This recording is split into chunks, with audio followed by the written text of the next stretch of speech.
Fala, leitores da Bíblia, como é que vocês estão? Tudo bem? Vamos continuar a leitura de Josué, capítulo 9 e 10. Vamos ler também o Salmo 99, estamos aí no 99º dia de leitura. Também Atos, capítulo 10. Vamos falar com o Senhor? Senhor Deus e Pai, louvado seja o teu santo nome. Bendito seja o Senhor por todos os benefícios que o Senhor graciosamente nos tem dado e por quem Tu és. Tu és um Deus amoroso, bondoso, Deus todo-poderoso, justo, santo. Que a nossa vida, Pai, seja, ó Deus, em submissão ao Senhor, a cada instante, a cada dia, no nosso trabalho, nos nossos afazeres. Tenhamos sempre a consciência de que estamos a Teu serviço, Pai. Nos dá o privilégio, a bênção de sermos fiéis, de sermos obedientes a Ti, Pai. Que dessa forma a gente vai ter mais alegria, Senhor. Abençoa-nos, ó Deus, mais essa leitura bíblica. Pedimos em nome do Senhor Jesus. Amém. Josué 9. Todos os reis que estavam do lado oeste do Jordão, nas montanhas e nas campinas, em toda a costa do Mar Grande até ao Líbano, ficaram sabendo disso. Eram os reis dos heteus, dos amorreus, dos cananeus, dos ferezeus, dos heveus e dos jebuseus. Então eles se ajuntaram de comum acordo para guerrear contra Josué e contra Israel. Então vamos lembrar, Israel já tinha destruído Jericó, também já tinha destruído a cidade chamada Ai, e agora vários povos ali ao redor ficaram sabendo de tudo isso e se reuniram para lutar contra Israel. Mas os moradores de Gibeão, ouvindo o que Josué tinha feito com Jericó e com Ai, usaram de astúcia. Foram e se fingiram de embaixadores, levando sacos velhos sobre os seus jumentos e odres de vinho velhos, rasgados e cheios de remendos, calçando sandálias velhas e remendadas e vestindo roupas velhas. E todo o pão que traziam para comer era seco e bolorento.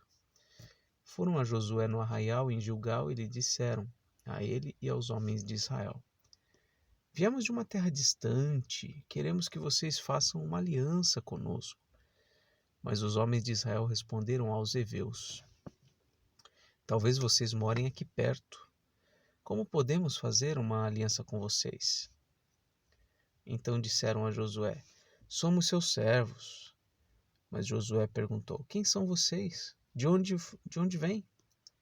Eles responderam: Estes seus servos vieram de uma terra muito distante, por causa do nome do Senhor, seu Deus, pois ouvimos a sua fama e tudo o que fez no Egito, e tudo o que fez com os 2 reis dos amorreus que estavam do outro lado do Jordão, a saber, Seom, rei de Esbom, e Og, rei de Bazã, que estava em Astarote.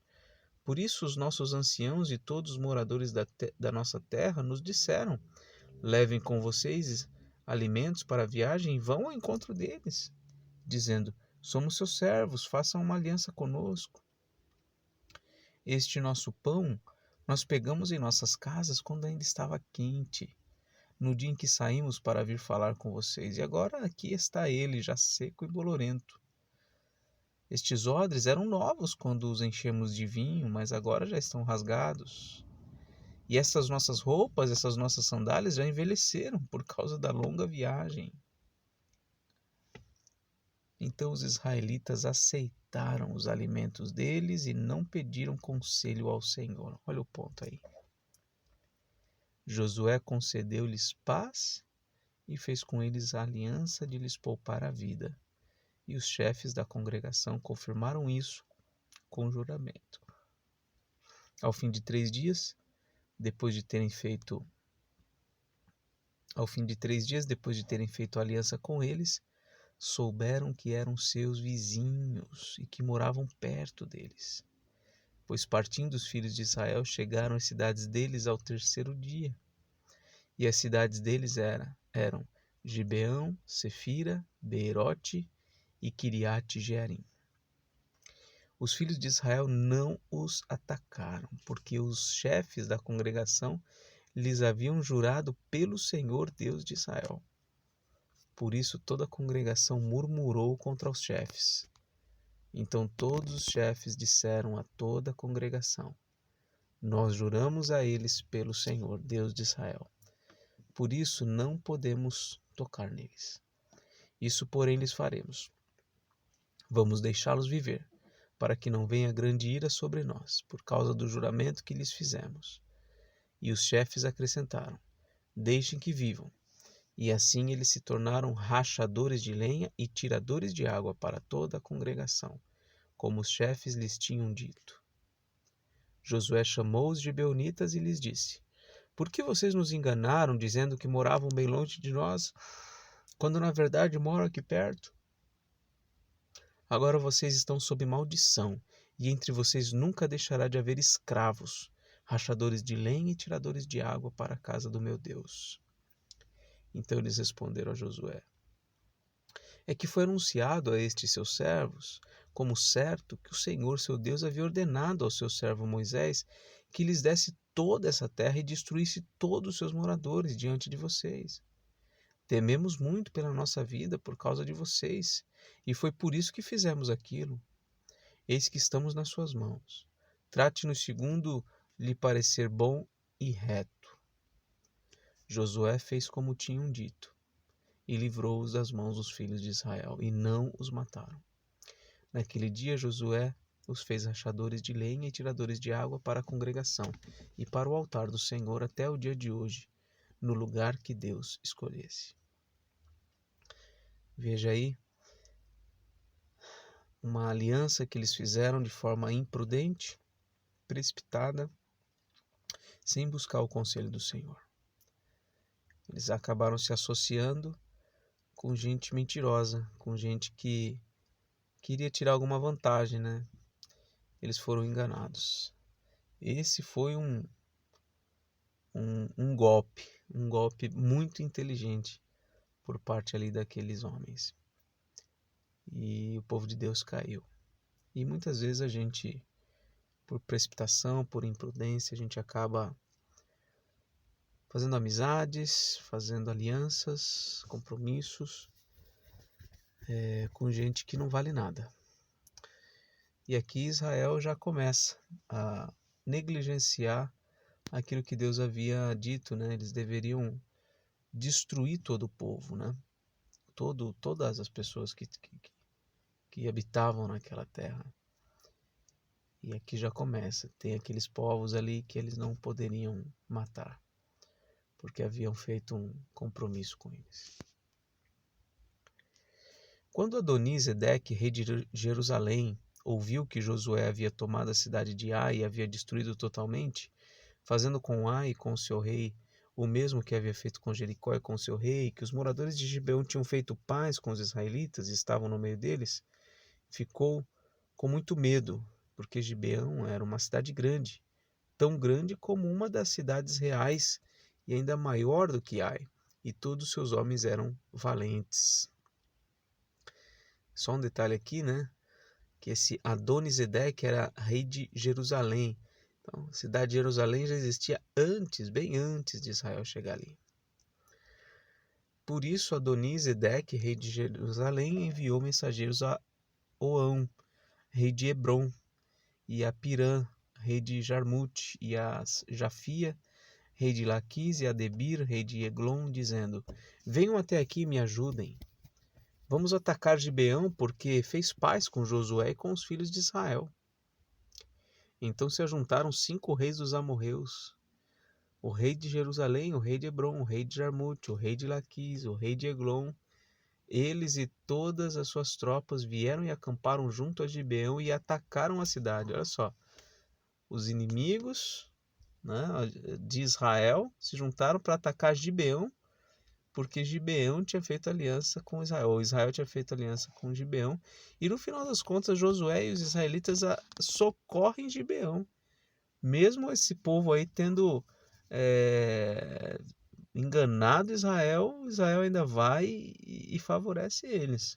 Olha só, Os homens de Gibeão mandaram dizer a Josué no arraial de Gilgal: Não deixe de ajudar estes seus servos. Venha depressa até aqui, livre-nos e ajude-nos, pois todos os reis dos amorreus que moram nas montanhas se ajuntaram contra nós. Então Josué partiu de Gilgal, ele e todo o exército com ele e todos os valentes. E o Senhor disse a Josué: Não tenha medo deles, porque eu os entreguei nas suas mãos. Nenhum deles poderá resistir a você. Josué os atacou de surpresa, porque tinha marchado durante toda a noite saindo de Gilgal. O Senhor fez com que eles entrassem em pânico diante de Israel e os derrotou completamente em Gibeão e os foi perseguindo pelo caminho que sobe a Bet-Horon e os derrotou até Azeca e Maquedá. E aconteceu que, enquanto eles fugiram de Israel na descida de Bet-Horon, o Senhor fez cair do céu sobre eles grandes pedras até Azeca e morreram. Mais foram os que morreram pela chuva de pedras do que os que foram mortos à espada pelos filhos de Israel.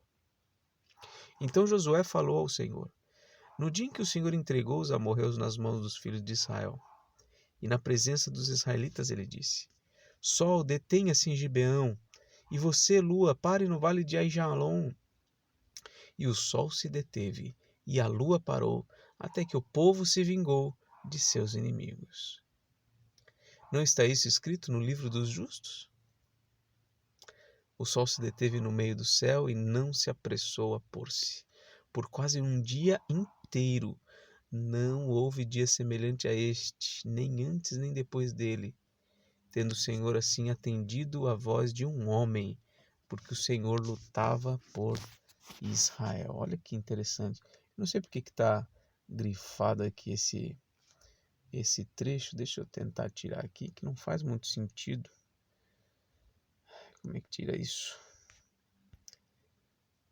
Não vou conseguir tirar isso agora. Mas olha que interessante essa história, né? Eles estavam em luta ali na guerra para vencer esse povo. E Josué pediu para o sol parar, para a lua parar, e parou.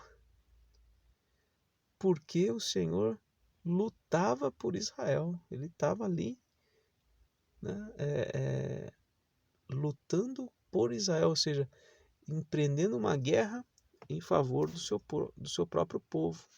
Ele atendeu a voz de um homem. Então Josué voltou ao arraial em Gilgal e todo Israel foi com ele. Aqueles 5 reis fugiram e se esconderam numa caverna em Maquedá, e foi dito a Josué: Os 5 reis foram achados. Então estão escondidos numa caverna em Maquedá. Então Josué disse: Rolem grandes pedras até a entrada da caverna e ponham junto a ela alguns homens para que fiquem vigiando, mas vocês não se detenham. Persigam seus inimigos e matem os que vão ficando para trás. Não os deixe entrar nas cidades deles, porque o Senhor, o Deus de vocês, já os entregou nas mãos de vocês. Quando Josué e os filhos de Israel acabaram de derrotá-los completamente, até consumi-los, e os que conseguiram escapar tinham entrado nas cidades fortificadas, todo o povo voltou em paz para junto de Josué no acampamento de Maquedá, e não houve ninguém que movesse a língua contra os filhos de Israel. Depois Josué disse: Abram a entrada da caverna e tragam para mim aqueles 5 reis que lá se encontram. Eles fizeram assim e da caverna lhe trouxeram os 5 reis: o rei de Jerusalém, o de Hebron, o de Jarmute, o de Laquise e o de Eglon. Quando os reis foram trazidos a Josué, este chamou todos os homens de Israel e disse aos capitães do exército que tinham ido com ele: Venham e ponham um pé sobre o pescoço destes reis. E eles foram e puseram os pés sobre o pescoço deles. Então Josué disse aos capitães do exército: Não tenham medo, nem fiquem assustados. Sejam fortes e corajosos, porque assim o Senhor fará com todos os seus inimigos, contra os quais vocês lutarem. Depois disso, Josué matou os reis e os pendurou em 5 árvores. E eles ficaram pendurados ali até a tarde. Ao pôr do sol, Josué ordenou que os tirassem das árvores e lançaram-nos na caverna onde se tinham escondido. Na entrada da caverna puseram grandes pedras que estão lá até o dia de hoje. No mesmo dia, Josué tomou a cidade de Maquedá e a feriu a espada, bem como ao seu rei.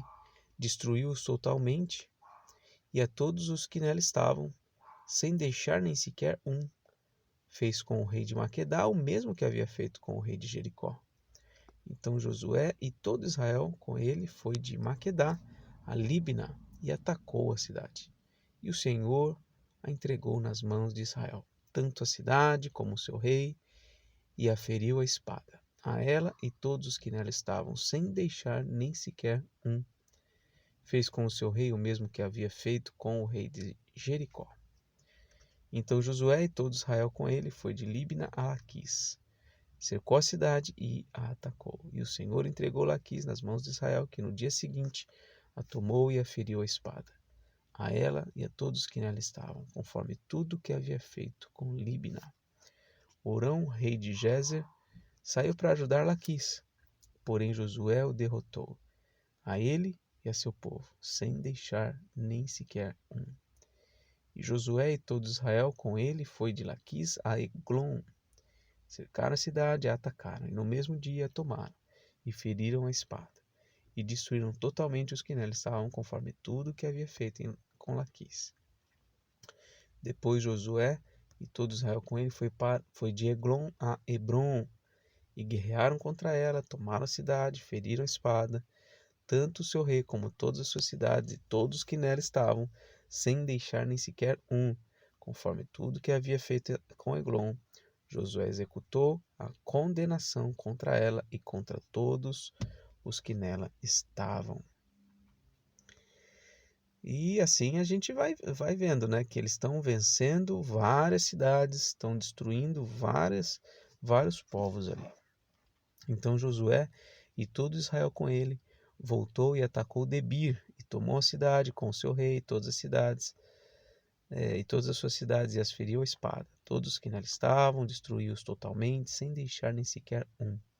Como havia feito com Hebrom, com Líbina e o seu rei, também fez com Debir e o seu rei. Assim Josué conquistou toda aquela terra, a região montanhosa, o Neguebe e Cefelá, e as descidas das águas, e derrotou todos os seus reis. Destruiu tudo que tinha fôlego de vida, sem deixar nem sequer um, como o Senhor, o Deus de Israel, havia ordenado. Josué os derrotou desde Cades Barneia até Gaza, bem como toda a terra de Gósen até Gibeão. E de uma só vez Josué venceu todos esses reis e tomou as suas terras, porque o Senhor, o Deus de Israel, lutava por Israel. Então Josué e todo Israel com ele voltou ao arraial em Gilgal. Bom, a gente viu nesse capítulo 10 uma série de vitórias, outras ainda nós vamos ver no capítulo 11, mas não, se você não leu o livro de Josué, ainda não conhece a história, não fique muito animado não, viu? Porque ainda ficou sobrando bastante gente lá para ser a pedrinha no sapato do povo de Israel. Vamos agora ao Salmo 99.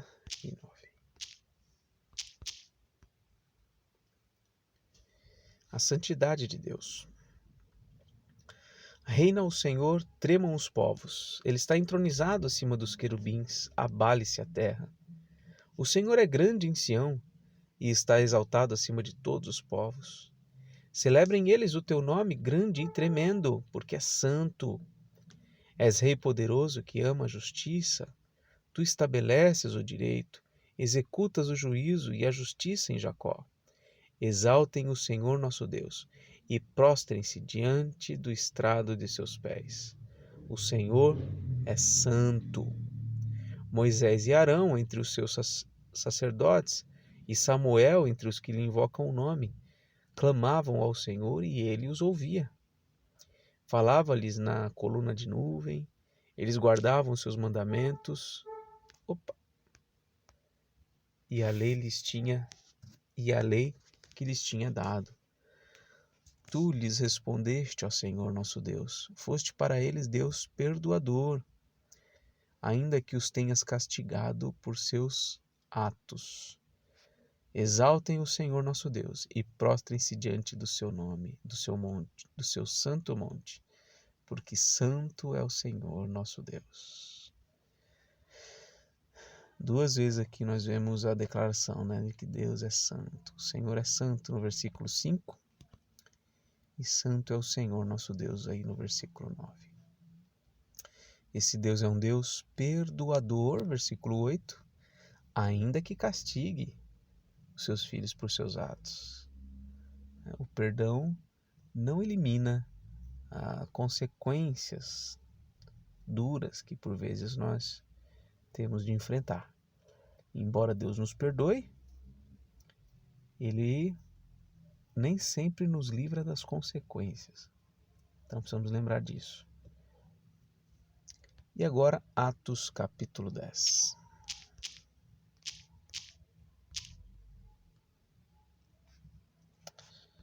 Em Cesareia morava um homem chamado Cornélio, que era centurião de uma companhia do exército chamada Italiana. Era piedoso e temente a Deus com toda a sua casa, fazendo muitas esmolas ao povo e orando sempre a Deus. Um dia, por volta das 3 horas da tarde, durante uma visão, esse homem viu claramente um anjo de Deus que se aproximou dele e lhe disse: Cornélio. Este, fixando nele os olhos e possuído de temor, perguntou: O que é, Senhor? E o anjo lhe disse: As suas orações e as suas esmolas subiram para a memória diante de Deus.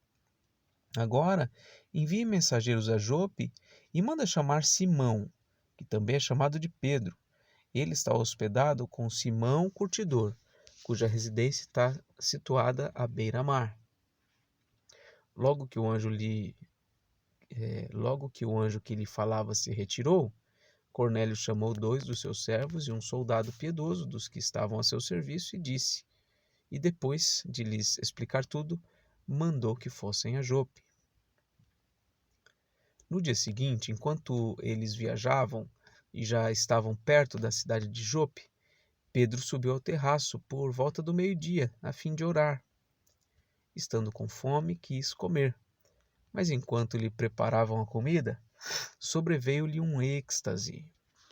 Viu o céu aberto e um objeto como se fosse um grande lençol que descia do céu e era baixado à terra pelas 4 pontas, contendo todo tipo de quadrúpedes, répteis da terra e aves do céu.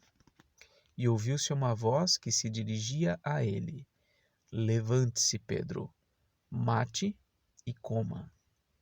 Mas Pedro respondeu: De modo nenhum, Senhor, porque nunca comi nada que fosse impuro ou imundo. Pela segunda vez a voz lhe falou: Não considere impuro aquilo que Deus purificou. Isso aconteceu 3 vezes. E em seguida aquele objeto foi levado de volta para o céu. Enquanto Pedro estava perplexo sobre qual seria o significado da visão, eis que os homens enviados por Cornélio, tendo perguntado pela casa de Simão, pararam junto à porta. Chamando, perguntaram se ali estava hospedado Simão, que também é chamado de Pedro. Então Pedro meditava a respeito da visão, e o Espírito lhe disse: Estão aí 3 homens à sua procura.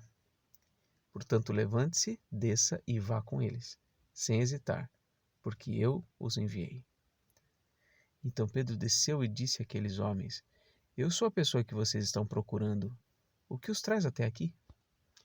Então disseram: O centurião Cornélio, homem reto e temente a Deus, e tendo bom testemunho de toda a nação judaica, foi instruído por um santo anjo a mandar chamar você para a casa dele e ouvir o que você tem a dizer. Pedro, então, convidando-os a entrar, hospedou-os. No dia seguinte, Pedro se aprontou e foi com eles. Também alguns irmãos dos que moravam em Jope foram com ele. No dia seguinte, Pedro chegou a Cesareia. Cornélio estava esperando por eles, tendo reunido os seus parentes e os amigos mais íntimos. Quando Pedro estava por entrar, Cornélio foi a seu encontro e, prostrando-se aos pés dele, o adorou. Mas Pedro o levantou, dizendo: Levante-se, porque eu também sou apenas um homem. Falando com ele, Pedro entrou. Encontrando muitos reunidos ali, a quem se dirigiu, dizendo: Vocês bem sabem que um judeu está proibido de se juntar a um gentio e de entrar na casa dele. Mas, olha só, mas Deus me mostrou que não devo considerar ninguém impuro ou imundo. Por isso, uma vez chamado, vim sem vacilar. E agora pergunto, por que motivo vocês mandaram me chamar? Olha só que interessante. Cornélio teve uma visão, mandando ele chamar Pedro. Ele manda chamar Pedro. Pedro recebe uma visão em que ele vê animais impuros, imundos, né, da tradição, da lei e tal. Na visão ele deveria comer aqueles animais. E na visão também ele ouve que aquilo ele não deveria mais considerar impuro aquilo que Deus purificou. E Pedro interpreta essa questão, né, da chegada daqueles homens, chamando ele para ir até Cornélio. Ele interpreta isso, que os gentios, eles agora não devem ser rechaçados, ou seja, os judeus eles não podem mais criar essas restrições em relação ao povo gentio, né? É importante, talvez você não saiba, não sei, entender que gentio na Bíblia são todos aqueles que não são israelitas. E sempre existiu esse preconceito por parte dos judeus em relação aos povos gentios, tá? Como se fossem povos impuros, povos, enfim, com que eles não deveriam ter nenhuma relação. E Pedro chega e entende, olha, Deus me mostrou que eu não devo considerar ninguém impuro ou imundo. E aí ele diz, olha, por que motivo vocês me mandaram chamar? Aí Cornélio respondeu, faz hoje 4 dias que, mais ou menos por essa hora, às 3 da tarde, eu estava orando em minha casa. De repente se apresentou diante de mim um homem vestido com roupas resplandecentes, que disse, Cornélio, a sua oração foi ouvida e as suas esmolas foram lembradas na presença de Deus. Envie, pois, alguém a Jope e mande chamar Simão, que também é chamado de Pedro. Ele está hospedado na casa de Simão Curtidor, à beira-mar. Portanto, sem demora, mandei chamá-lo, e você fez muito bem em vir. Agora estamos todos aqui, na presença de Deus, prontos para ouvir tudo que o Senhor ordenou a você. Que bênção, né? Imagina a alegria e a satisfação de Pedro de poder, né, se comunicar ali com aquele povo. E então aqui Pedro começou a falar e ele disse, reconheço por verdade que Deus não trata as pessoas com parcialidade. Pelo contrário, em qualquer nação, aquele que o teme e faz o que é justo lhe é aceitável. Esta é a palavra que Deus enviou aos filhos de Israel, anunciando-lhes o evangelho da paz, por meio de Jesus Cristo. Este é o Senhor de todos, não é só o Senhor de Israel, é o Senhor de todos.